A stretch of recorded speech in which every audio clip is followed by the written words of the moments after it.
¿Qué tal? Muy buenos días. Ya estamos nuevamente aquí en un programa más de charlas.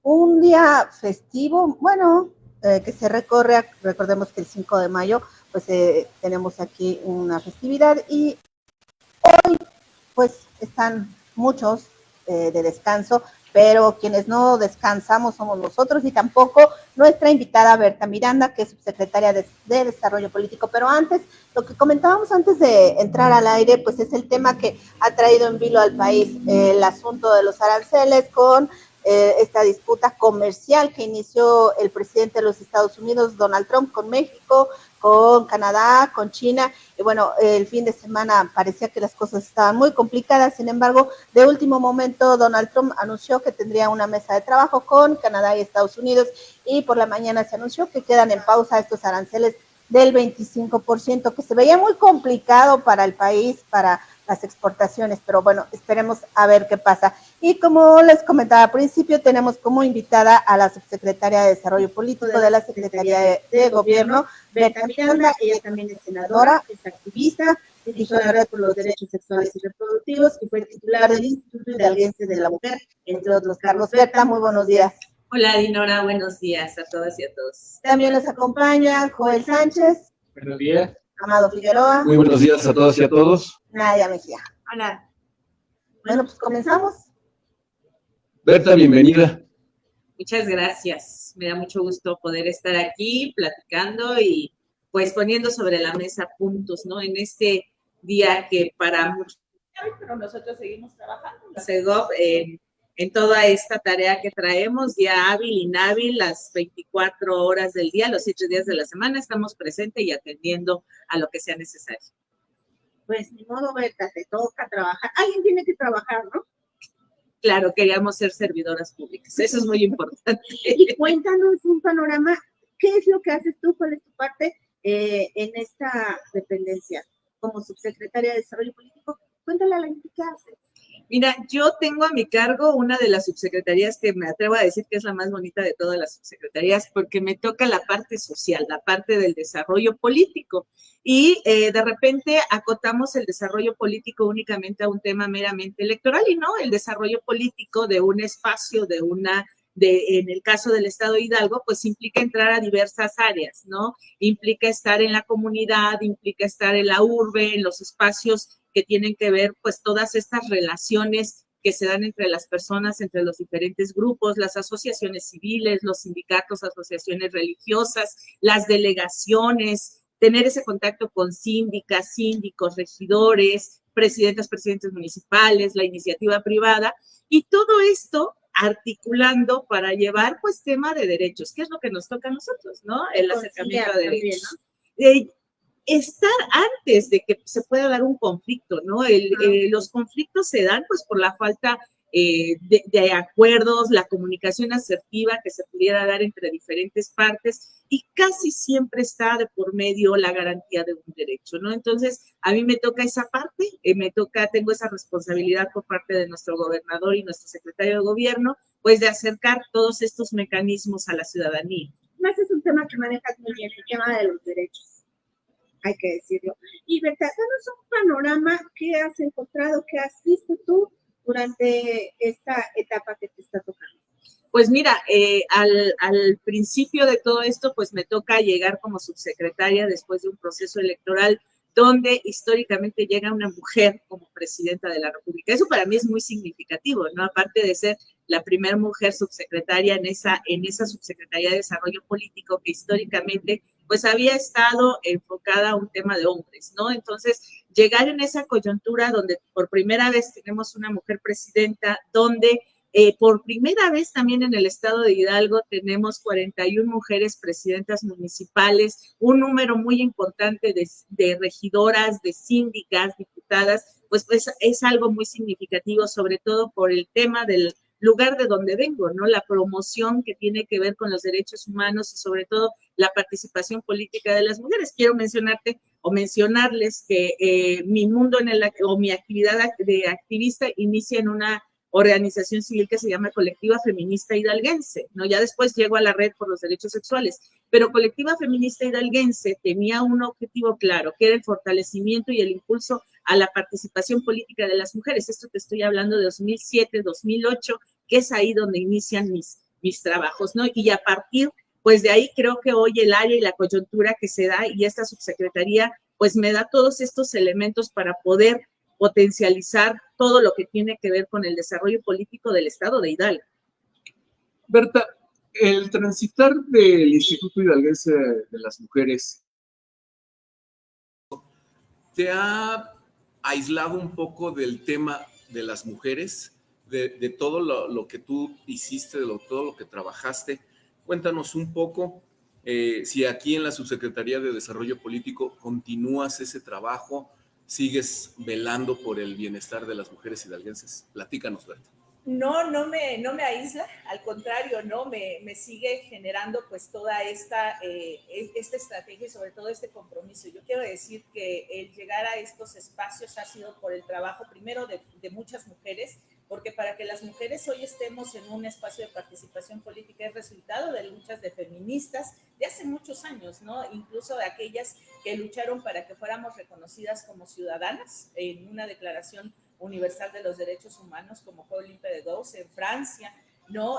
Aquellas mujeres feministas que en México estuvieron luchando para que se nos reconociera el derecho a votar y ser votadas, ser reconocidas como ciudadanas, ahí están ellas. Y el llegar al instituto fue producto de la lucha que llevaba yo anteriormente en el tema de derechos humanos, pero dentro de este instituto lo que hago pues es trabajar y conectar con diferentes mujeres en diferentes municipios, ¿no? Y yo hoy que estoy en la Subsecretaría de Desarrollo Político, me siguen llegando temas que tienen que ver con violencia, me siguen llegando temas con el tema para organizar estrategias de autonomía económica, estrategias de seguridad, sin dejar de lado lo que tiene que ver con este fortalecimiento. Hoy, por ejemplo, los grupos que se están impulsando desde el Instituto Hidalguense de las Mujeres, que son mujeres constructoras de paz, ¿sí? Son las que ahora están llegando también a la Subsecretaría de Desarrollo Político para buscar estrategias de coordinación con los diferentes niveles de gobierno, ¿no? Estamos buscando y estamos fortaleciendo a las mujeres en sus municipios para que se sienten con sus presidentes municipales, con sus cabildos, con algunas y algunos diputados también de acuerdo al tema. Entonces, el tema de las mujeres sigue acompañando. Las mujeres, recordemos que somos más del 52% y tenemos y estamos en todas partes, ¿no? Entonces, el tema de mujeres, sin estar en el Instituto de las Mujeres, me sigue ahí acompañando y obviamente yo acompañando a las mujeres y a las niñas. Pero nos dices que es la parte más bonita de la Secretaría de Gobierno, sin embargo, también es de mucha responsabilidad porque pues, te corresponde todo lo que tiene que ver con asuntos de carácter municipal, evitar que algunas cosas se conviertan en conflicto, esa parte de la prevención. ¿Qué tan difícil es conciliar intereses, sobre todo en algunas regiones pues tradicionalmente broncas, voy a llamarle así, ¿no?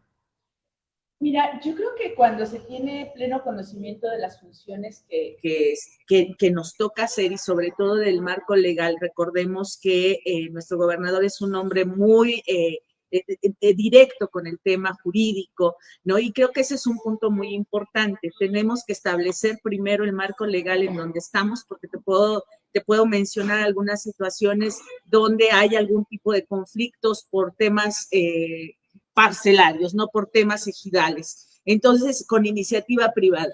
Si el marco legal es claro y establece pues cuáles son las directrices, lo que tenemos que hacer es conocer, yo como subsecretaria, conocer primero el marco legal, todo tiene que estar dentro de la legalidad. Recordemos que incluso hay quienes se escudan en el tema de usos y costumbres, en el artículo 2 constitucional, pero recordemos que el artículo 2 constitucional establece que ningún uso y costumbre tiene que estar por fuera del marco legal, ¿no? Entonces, en este tema es muy importante proporcionar información suficiente a todas las partes y es algo que me ha caracterizado. Cuando llega alguno de los grupos que empiezan o que pudiera darse una situación de conflicto, pues hablo de esa parte, ¿no? Hablo de que vamos a actuar sobre el marco legal, sobre un eje de derechos como un tema transversal y sí propiciar en todo momento el diálogo. Siempre les digo, aquí no se trata de ser vencedores y tener vencidos, ¿no? Sino que se trata de generar este intercambio de opiniones y llegar a una solución.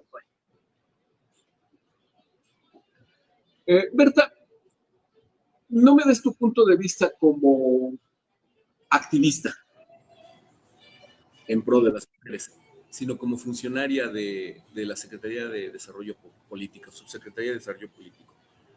Tu pensar acerca de las manifestaciones violentas de las mujeres, ¿estás a favor o en contra cuando se dan estas marchas en donde hacen pintas, en donde destruyen, rompen vidrios, etcétera, etcétera? ¿Tú qué opinas desde la subsecretaría? Mucha polémica, ¿no? Es polémico el asunto. Pues somos un estado garante. Somos un estado garante. Las marchas, las manifestaciones se dan porque hay algo que no se está haciendo, ¿no? Eso me queda clarísimo. Y desprender, yo sí te puedo decir, desprender mi postura de defensora de derechos humanos de lo que es servidora pública es un tanto imposible. Te voy a decir por qué, porque como servidora pública mi función es garantizar derechos que están establecidos en la Constitución Política y justo en los primeros artículos de la Constitución nos habla de la libre manifestación.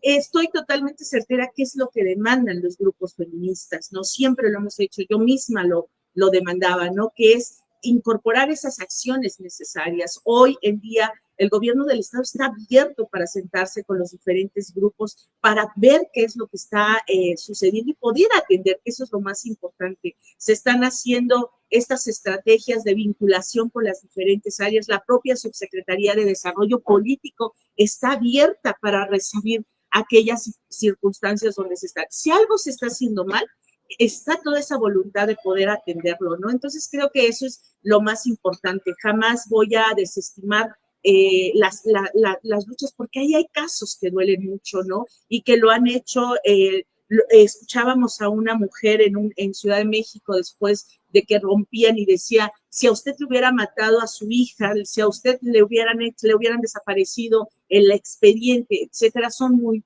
variadas, ¿no? Entonces, por eso es muy importante que las instituciones hagamos lo que nos toca, que nos sentemos a dialogar con los grupos feministas que están ahí impulsando y que ya lo decía, ¿no? Son producto de todas estas luchas y el avance también tiene que ver con eso, ¿no? Entonces, todas las manifestaciones son importantes y está abierta la Subsecretaría de Desarrollo Político para atenderlas, ¿no? O sea, aquí no va a haber, no me recibe la subsecretaria, no me recibe la titular del instituto o cualquiera, creo que está abierta. Incluso te puedo decir que resultado de estos foros ya nos hemos estado sentando con las feministas, con las activistas, con defensoras de derechos humanos, para poder ir eliminando esas barreras que se encuentran en el tema de la actuación del servidor público, porque en muchas ocasiones no es un tema incluso de querer, sino es el marco legal, aquellas barreras que limitan, ¿no? Entonces, estamos trabajando, justo el día viernes tuvimos una reunión para revisar pues el marco legal en el Congreso del Estado y de eso se trata, ¿no? Ir construyendo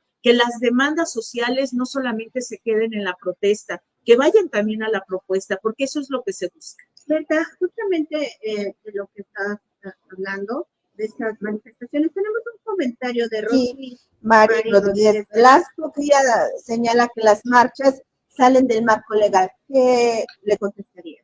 No, tenemos la Constitución Política, establece la libertad, ¿no? Entonces, no podríamos decir que salen del marco legal, manifestarse es un derecho. Lo que tenemos que ver y estar muy conscientes que es cuando afectamos un derecho que va a la individual o un tema privado, ¿no? Entonces, ahí sí podríamos estar en una situación que contrapone el marco legal, ¿no? Pero el libre tránsito, la manifestación pacífica es un derecho.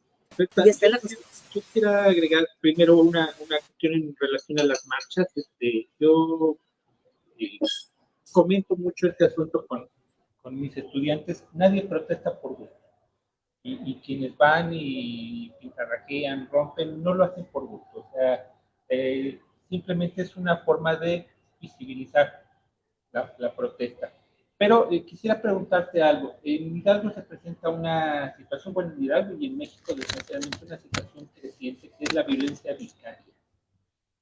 Aquí en la entidad es constante que se conozcan casos así, situaciones de influyentismo. ¿Cómo aprecias tú el panorama en este rubro? Pues en cuanto al tema de la violencia vicaria, además, reconocer que es una figura nueva que se está apenas socializando. La violencia vicaria anteriormente no era visibilizada. ¿Y qué es la violencia vicaria? ¿No? Es una práctica de violencia, una forma de violentar a las mujeres, donde pueden encontrarse los diferentes tipos de violencia, ¿sí? Donde se utilizan los hijos como un mecanismo de tortura. Sí, así yo lo puedo también ver. A los hombres. Sí, claro, y ahí es el tema donde entramos en un tema de controversia y de plática en el Congreso del Estado, que los efectos de la violencia vicaria no se deben de centrar solamente en cuanto al tema de las víctimas, de mujeres, sino que se tiene que centrar las afectaciones que está teniendo en las niñas y en los niños y adolescentes cuando se encuentran situados en un tema. ¿Qué pasa? Los alejan de su madre, les va a hacer falta su madre en algún momento, empiezan a generar resentimiento con esa figura, los separan de su padre, les va a hacer falta esa figura en algún momento de la vida también y empiezan a generar estos sentimientos de odio, de resentimiento. Por eso es muy importante hoy en día que más allá del tema de las mujeres que también siguen siendo víctimas de violencia o las otras partes, nos centremos en las niñas y en los niños porque se está afectando su salud mental. Entonces, es muy importante que incorporemos justo este análisis que estamos realizando con el Congreso local. Va enfocado a centrarnos en las niñas y en los niños y en los mecanismos necesarios para evitar que sean separadas o separados de sus madres o de sus padres. Berta, antes de que continuemos, nos han llegado aquí algunos mensajes. Alfonso Almaraz, saludos, licenciada Berta. Isel Sáenz, buenos días, saludos, querida licenciada Berta, desde la Huasteca Hidalguense.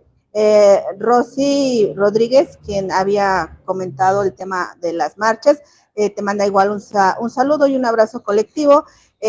Alejandro González, excelente trabajo. Subsecretaria Eli Torres, debería ponerse a trabajar y el Instituto Hidalguense de las Mujeres, que no tiene titular, tiene una encargada sin capacidad y que vuelve a victimizar a las mujeres. Eso es lo que señala.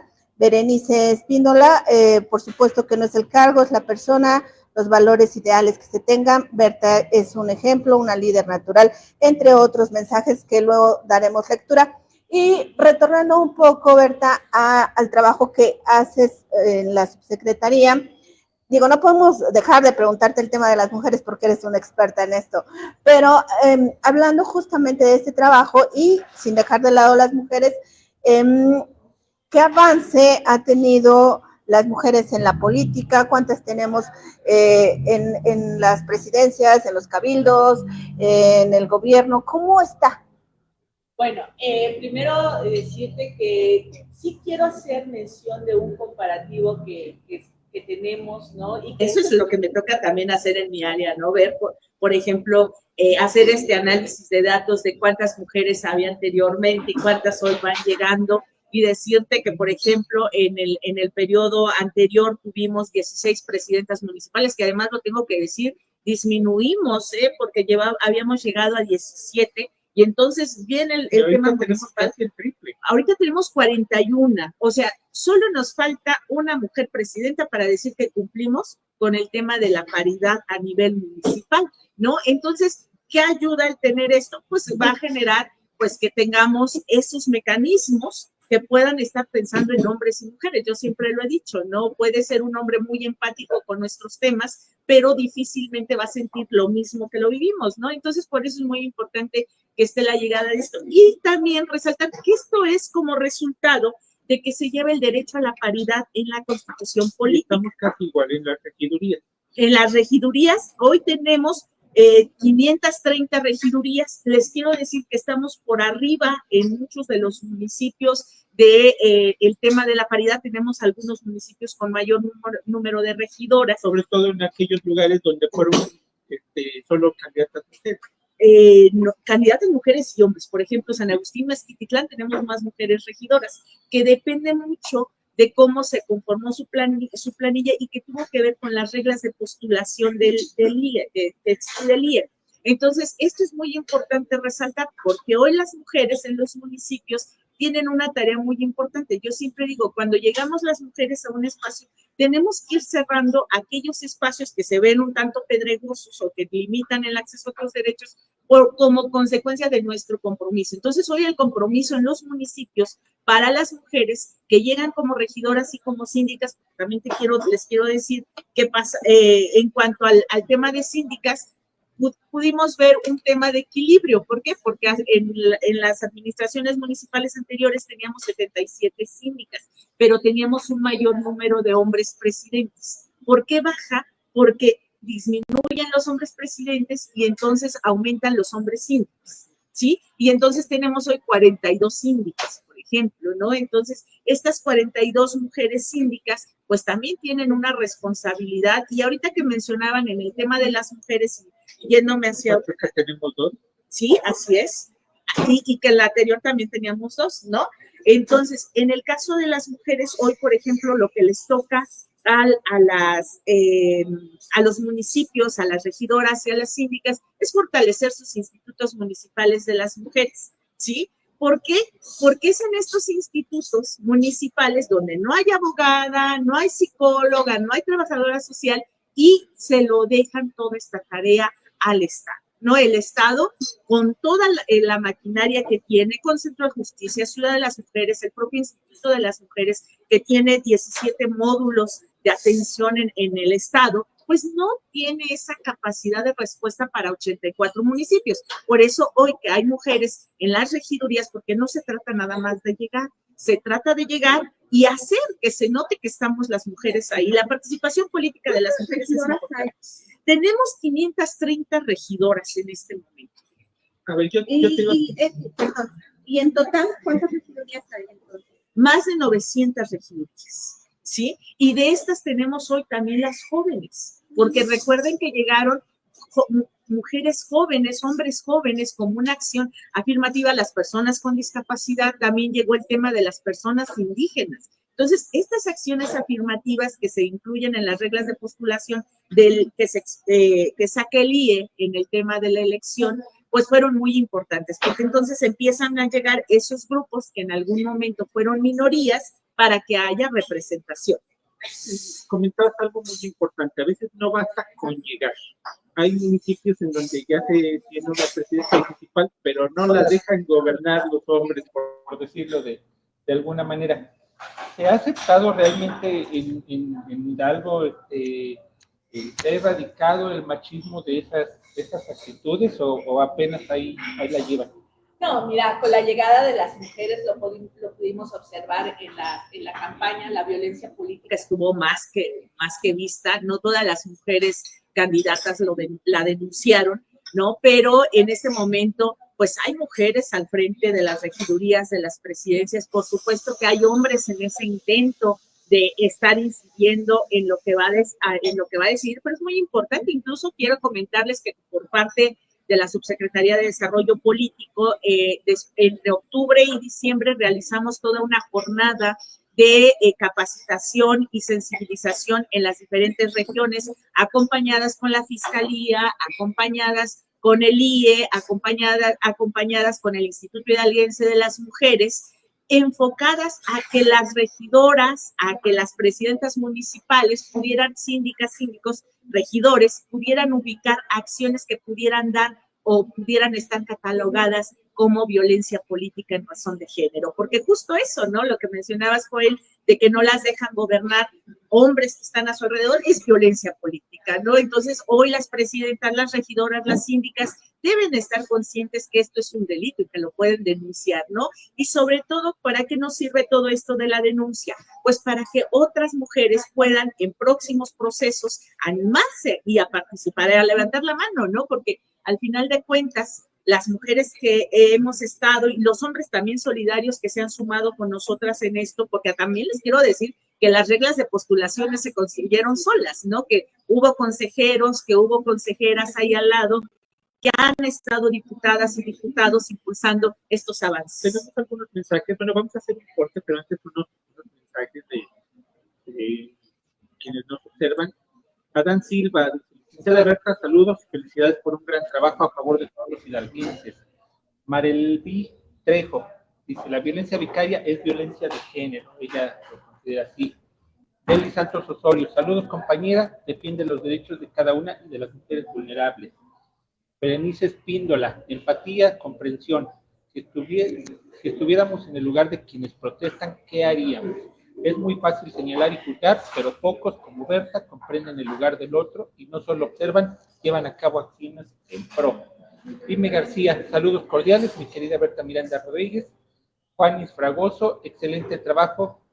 Muy bien, saludos y abrazos. Regil Vivis, excelente trabajo, licenciada Berta, una gran líder y persona, gran conocedora de toda la materia y a favor de las mujeres. Un abrazo. Pues tenemos muchos más, pero vamos a ir a un corte y después... Antes de ir al corte, Joel, perdón que te interrumpa, yo quiero dejarte una pregunta, Berta, para regresar al corte y nos hagas favor de responderla. El gobierno de Julio Menchaca se ha caracterizado por tener un gobierno cercano con la gente. De la mano del secretario de Gobierno, Guillermo Olivares,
de responder la pregunta que se quedó antes de la pausa.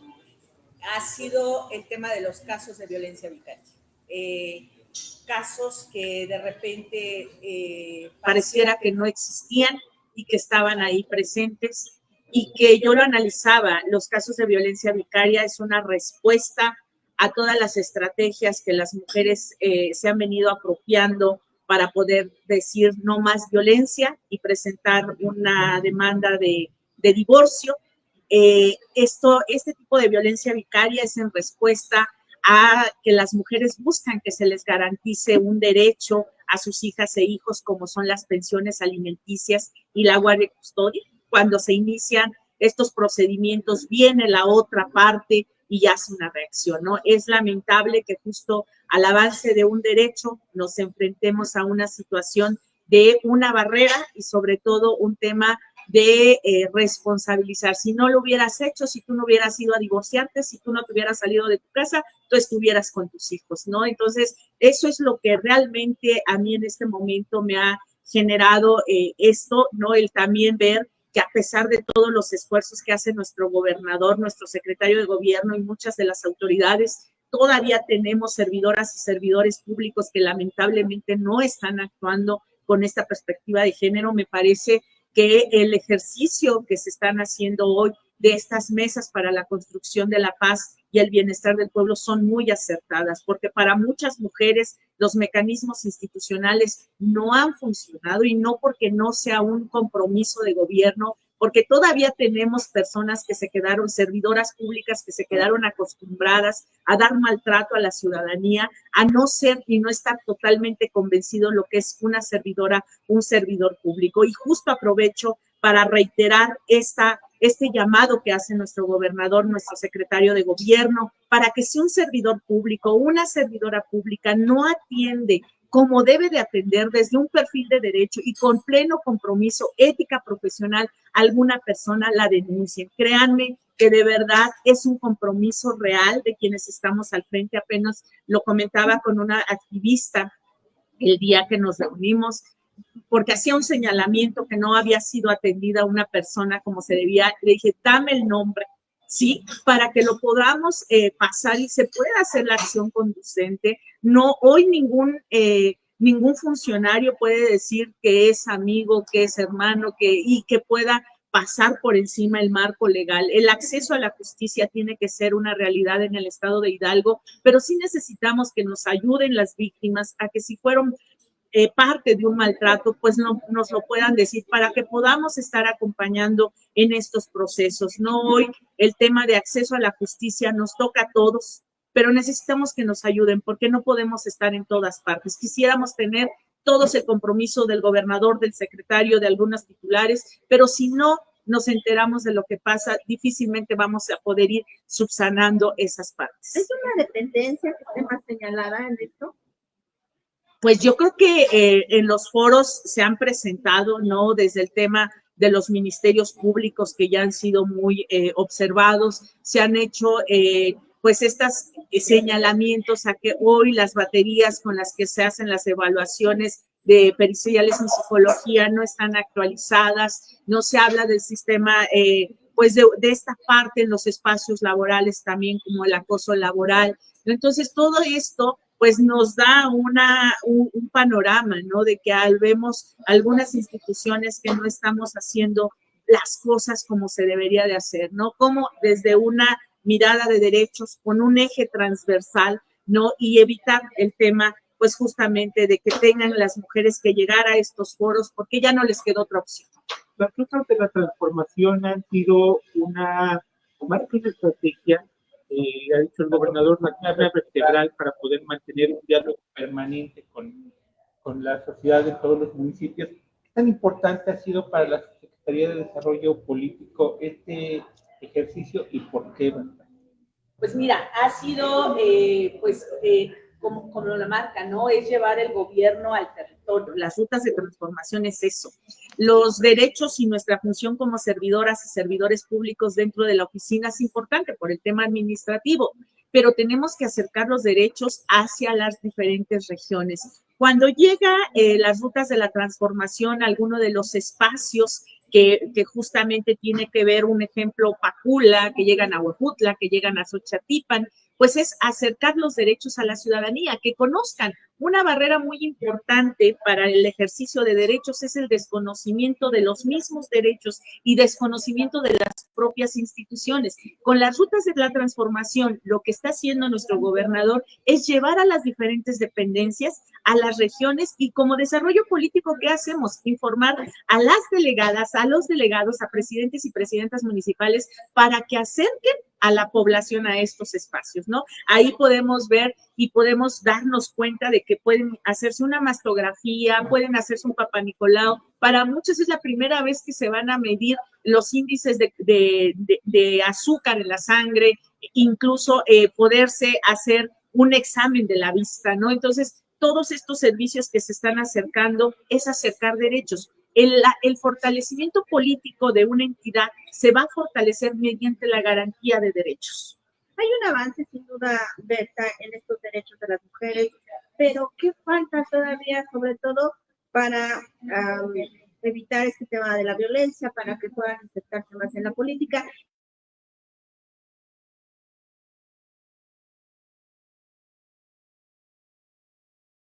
Ya en muchas ocasiones que 7 de cada 10 mujeres tienen violencia o han sufrido violencia en algún momento de su vida.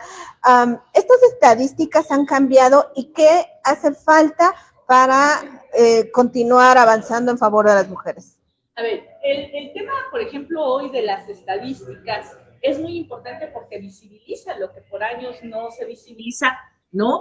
El tema de que se empiecen a notar estas altas tasas implica que las mujeres están denunciando, que se está visibilizando. Un ejemplo es el tema de la violencia sexual que se ejerce contra las niñas y contra los niños. No es que la violencia sexual no existiera anteriormente, no, la violencia se empieza a denunciar conforme esta lucha feminista, conforme el tema de derechos, conforme a cómo vamos teniendo dependencias más sensibles que van haciendo y van diciéndole a las niñas y a los niños, esta práctica que te toque tu papá, que te toque o una persona ahí, tus genitales, es una práctica que no se debe hacer, ¿no? Entonces los niños y las niñas empiezan a identificar prácticas que son violencia sexual, se lo dicen a alguien más y entonces que puede ser un maestro o puede ser alguien, maestra o alguien que esté en su círculo de confianza, y esta persona o este servidor público sí tiene el compromiso y dice, aquí hay un delito, y entonces se acercan a las dependencias y empieza el tema de la denuncia. Por eso entonces vamos a empezar a observar que va aumentando la cifra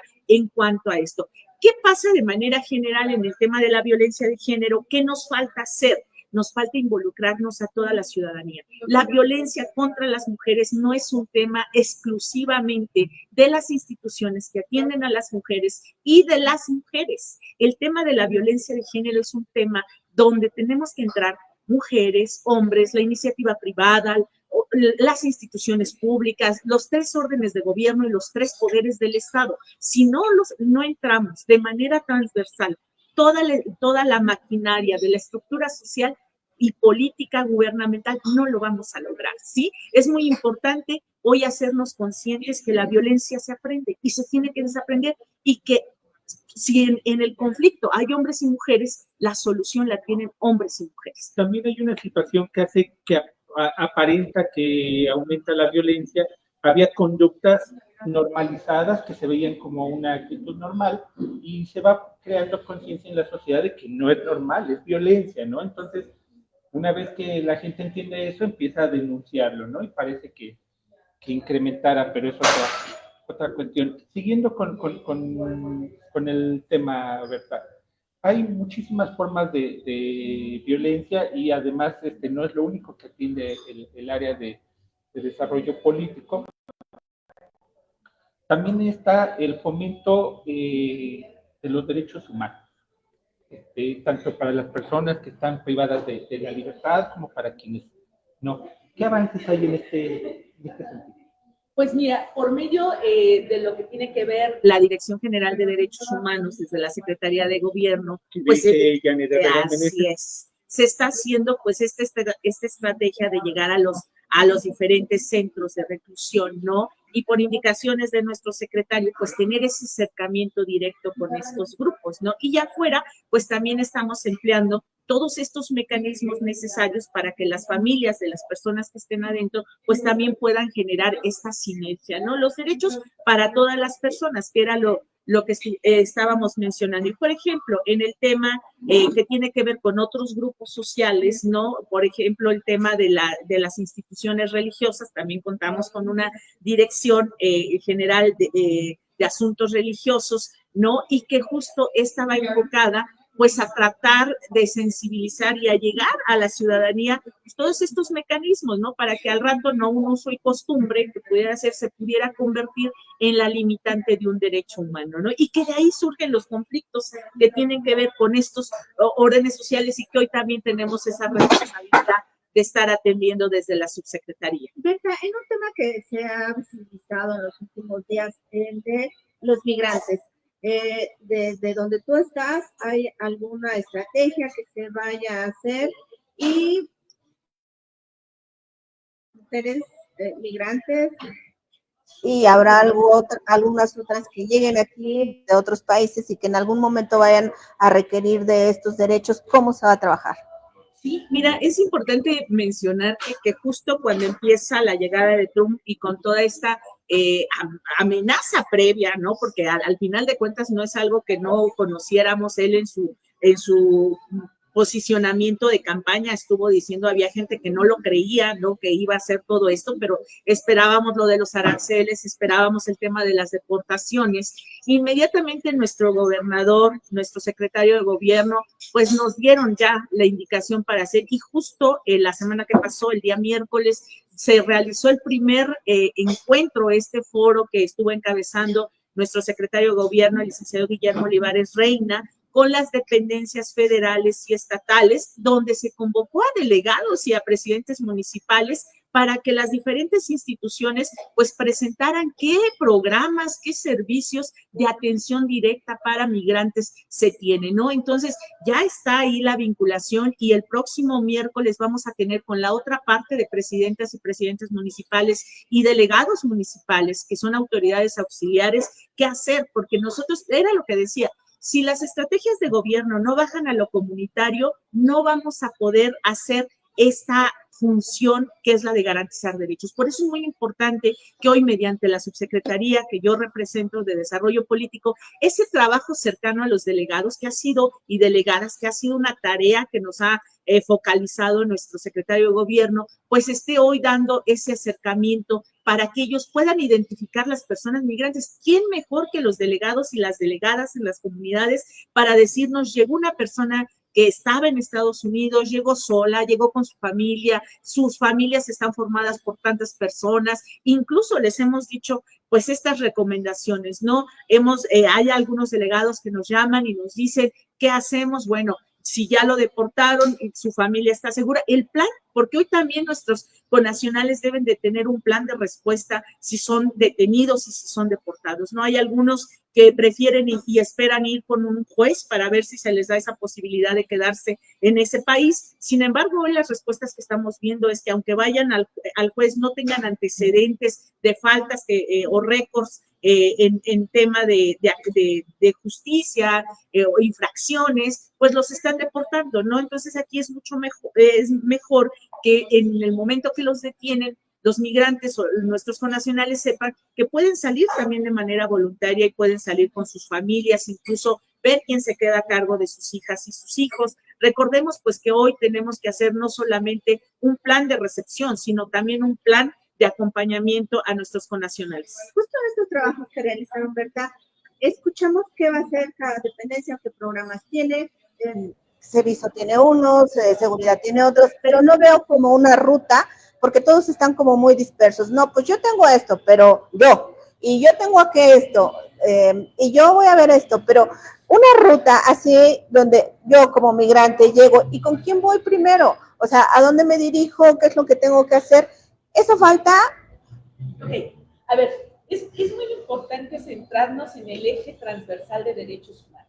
Sí, recordemos que nuestra condición o nuestra calidad que tengamos influye en cuanto a la característica para que podamos tomar la garantía de política pública con esas particularidades.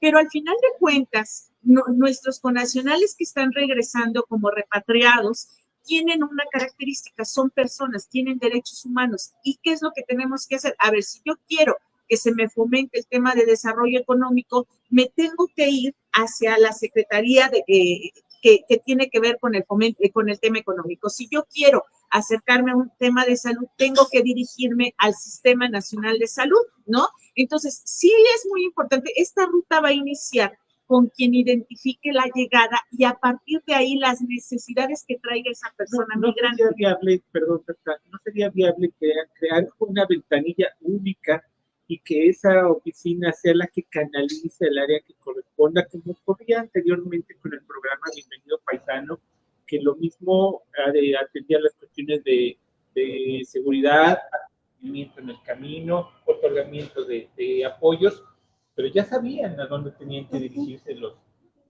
migrantes, ¿no? Ya sabían que había algunos módulos en diferentes lugares, en las carreteras, porque si no, dispersar esfuerzos de esa manera crea confusión y hace que no se puedan cumplir algunos objetivos.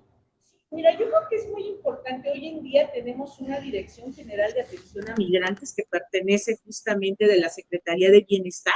Ahí está presente. Quiero decirte que este programa que acabas de mencionar, Joel, estuve yo presente en esa reunión donde sacamos toda la estrategia y donde la CEGOP también participa, ¿no? O sea, estuvieron los módulos informando, o sea, las actividades siguen ahí presentes, ¿no? Aquí lo más importante es que la ciudadanía identifique dónde estamos, porque si no identifica dónde estamos, pues no lo vamos a ver. Hoy si en este momento tuviéramos un conflicto de no saben dónde se encuentra su familiar, se tiene información que fue retenido, etcétera, pues tenemos la Dirección General de Migrantes, ¿no? Y de ahí pues ya nos vinculamos, la propia Dirección General se vincula con las dependencias federales para la actuación. Aquí lo más importante es que sí por áreas, sí en esta coyuntura podamos hacer clic, dependencias federales, dependencias estatales y municipales. Nuestra función es garantizar derechos y justo a veces si se observa esto que planteaban ustedes, pues tenemos que dar un mensaje de mayor claridad a todas las dependencias en los tres órdenes de gobierno. Sí, porque a mí se me antoja un tanto complicado que cada persona vaya, bueno, si yo necesito este tema, voy acá. Son, para empezar, migrantes, la mayoría que no viven en Pachuca, y vengo de, no sé, Pacula, por ejemplo, y quiero algo de economía, igual no me reciben, igual no está, igual no paso. Entonces, como que sí se complica, siento yo, para ellos el poder acceder justo a estos programas, a este esfuerzo que se está haciendo.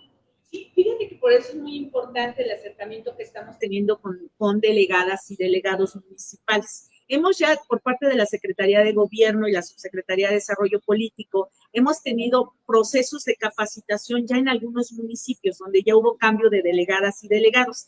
Estos delegados se están quedando directamente con los números de teléfono nuestros. ¿Para qué? Para que si tuvieran una situación que amerite una atención particular, no tengan que andar tocando dependencias, ¿no? Entonces, tenemos el contacto por medio de la Subsecretaría de Desarrollo Político con las delegadas y los delegados. Entonces, es muy importante que les mostremos toda la información y de acuerdo a esta situación, pues se pueda dar. También te quiero decir que en el tema del número de personas que están siendo hoy deportadas, tan solo en este mes, no veíamos un tema de aumento significativo. En esta primera semana que pudimos observar que a lo mejor pudiera ser 4.500 por ahí, ¿no? Exactamente.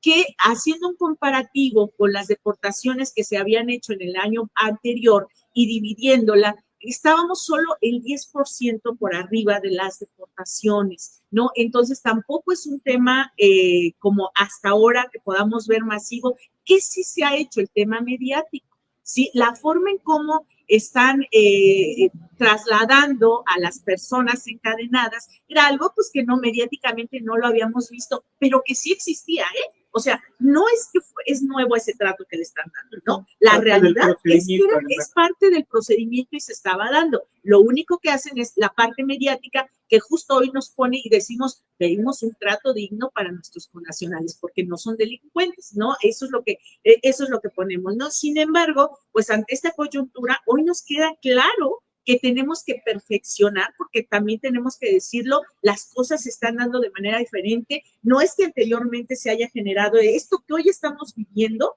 no es lo mismo que se vivió hace años, ¿no? Y por lo tanto, tenemos que adecuarnos a las medidas necesarias y tenemos que incorporar las estrategias pertinentes. Créanme que por parte del gobierno del estado de Hidalgo lo estamos haciendo, ¿no? Por parte de la Secretaría de Gobierno se nos ha instruido para que nos sentemos y construyamos junto con la Dirección General de Migrantes, pues todas estas estrategias y sobre todo difundirlas, ¿no? Que es lo más importante. No vamos a construir sin hacer difusión, ¿no? Hoy, con o sin, tenemos que estar dando respuesta, porque es un derecho. Berta, ¿cuál es tu opinión acerca de este cambio que le está dando el gobernador Julio Menchaca al funcionario a través de la Universidad de la Transformación, a través de las certificaciones en ISO 9000? También vemos que la Secretaría de Gobierno ya está en ese paso para la certificación. Ese compromiso que tiene el funcionario para dar una mejor atención, ¿cuál es esa profesionalización? La profesionalización del funcionario. Pues yo creo que por mucho tiempo lo decíamos, ¿no? Primero que cada servidor y servidora pública sepa qué es lo que es el servicio público, ¿no? Y justo con todas estas estrategias que tú estás mencionando, pues ha generado que quienes no venían desde un espacio del servicio público hoy entiendan cuál es el proceso de la administración pública. Quien no venía desde un proceso de temas de derechos, hoy está entrando en estos procesos de formación también para apropiarse de lo mismo. La profesionalización, no es suficiente tener profesionistas en la administración, sino que hay que tener profesionales para el servicio público, ¿no? Y el servicio público de estos gobiernos de transformación tienen que estar situados en el humanismo, tienen que estar situados en acercar los servicios a quienes más lo necesiten, las personas más vulnerables. Yo sé que todos vamos a necesitar la garantía de un derecho, pero hay grupos prioritarios que hoy lo necesitan más, y esto nos lo va a ir dando justamente esta profesionalización mediante las certificaciones. Eso implica pues mayor esfuerzo también y compromiso, ¿no? Porque el hecho de que estemos llevando la política humanista, los servicios a la comunidad, no implica que dejemos de hacer pues estas actividades, ¿no? Hoy el compromiso queda más que marcado, y creo que es muy importante resaltar que el tema para la garantía de derechos tenemos que tener pues todos esos elementos. Y también decir, porque no hay servidor o servidora pública que haya llegado por primera vez y que conociera todo el tema procedimental, que conociera todas las bases de derecho, que estuviera totalmente sensibilizado. Y les quiero decir que podemos, y lo puedo corroborar, que teníamos servidoras y servidores públicos con excelentes discursos de perspectiva de género, de derechos humanos, pero en la práctica no veíamos las acciones. Hoy, por ejemplo, con el tema que nos tiene, el tema de las mujeres, históricamente nunca se habían destinado 33 millones exclusivos para atender a las mujeres. El gobierno de Julio Menchaca no solamente lo ha hecho con las mujeres, lo ha hecho con migrantes, lo ha hecho con personas con discapacidad, lo está haciendo con personas adultas mayores, y eso implica también... Podríamos decir que es un gobierno con una perspectiva de derechos, es muy importante, ¿no? Y paridad de género. Y obviamente tenemos que enfocar todas esas acciones para impulsar el tema de que las mujeres puedan estar ocupando esos espacios de poder, ¿no? Y que hoy podemos ver, pues justo en los congresos locales, en el Congreso local, podemos ver en los municipios, pues el tema de la paridad más vivo que nunca, ¿no? Y entonces esta profesionalización exige que tomemos el tema de derechos humanos como un eje transversal para atender a las personas, entendiendo las situaciones de desventaja en las que se encuentran cada una, que esa es la perspectiva de género, al final de cuentas. Estamos entrando en la recta final de esta charla, pero quiero preguntarte, ¿cuáles son los pendientes inmediatos que hay que atender desde la oficina que tú encabezas? Porque, lo ha dicho el gobernador, todo es importante, pero hay cosas que son urgentes. ¿Hacia dónde va el trabajo de la Secretaría de Desarrollo Político en los próximos días, semanas? Va enfocado al fortalecimiento en la comunidad, con las delegadas, con los delegados, a llevar los servicios a los municipios, bajar a piso. Los servicios de la SEGOP van a estar en cada una de las localidades, en cada uno de los municipios, atendiendo. Vamos a hacer difusión de la existencia del CIPINA, de la existencia de COESPO, de la existencia del Instituto Hidalguense de las Mujeres, para que estén atendiendo abajo, ¿no? Ese es hoy lo que nos lleva. Búsqueda, van a estar todas las áreas de la SEGOP acercándose, sobre todo que las delegadas y los delegados conozcan, que la ciudadanía conozca que en SEGOP estamos haciendo ese puente para la garantía de derechos, acompañándoles a las víctimas y sobre todo incorporando acciones en coordinación con los municipios, la federación, para que puedan pues todas las personas tener este acceso.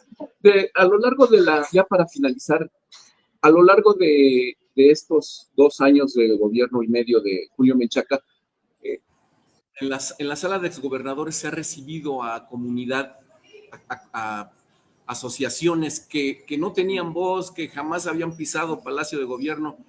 Dinos, ¿qué trabajo se está haciendo con ellos? Esas reuniones con los sectores sociales son muy importantes, ¿no? ¿Por qué es importante? Porque además de que fortalecemos el vínculo, conocemos qué es lo que necesitan.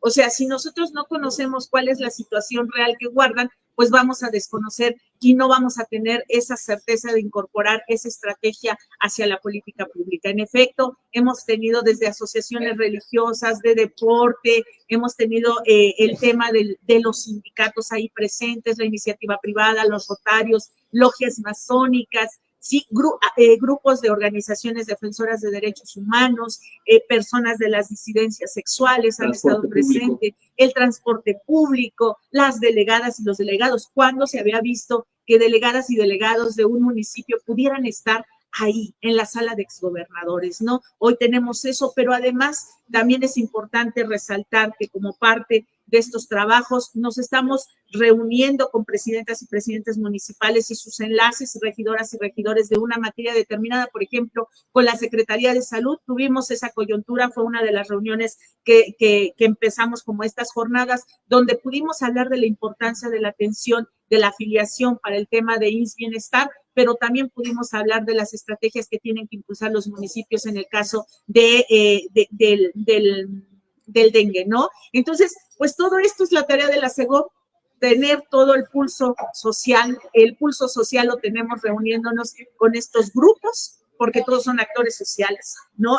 No hay un grupo que no interese su opinión, todas las opiniones son importantes, entonces si hay algún grupo que todavía no tocamos, pues aquí estamos desde la Subsecretaría de Desarrollo Político, desde la Secretaría de Gobierno, para poderles brindar esta atención, conocer sus demandas y de verdad, acérquense con nosotros. Ahí estamos para que podamos ser. Hay reuniones que no las hacemos en la oficina, nos vamos a las regiones a tener esas reuniones, sí, porque eso es lo que queremos. Nosotros es más fácil trasladarnos un equipo de la Secretaría de Gobierno que se trasladen los grupos que se están reuniendo. Antes de irnos, yo quiero recordarles que la repetición de este programa pueden verlo a través de la página de la Guía, de Lina Polina, de Radar Político, está en YouTube, también en Spotify, pero sobre todo agradecer la gentileza, la atención siempre que nos da Café Babeski. Estamos aquí en Valle de San Javier 207. Recuerden también, como dice nuestra amiga Yadi, que el día de hoy no vino, que los fines de semana lo mismo hay arepas, los paninis, barbacoa, por supuesto la atención muy esmerada por parte de Greg, a quien siempre agradecemos su presencia y acompañamiento. Dinora. Sí, antes de irnos también queremos hacerles una invitación para que el próximo sábado 8 puedan asistir. Hay una charla motivacional con Quetzalia Vergara, mi media naranja yo. Y bueno, esto va a ser justamente aquí en Café Babeski a las 6 de la tarde. Tiene un costo, 150 pesos, pero si usted puede venir, pues no se pierda de esta charla, hombres y mujeres viviendo en plenitud.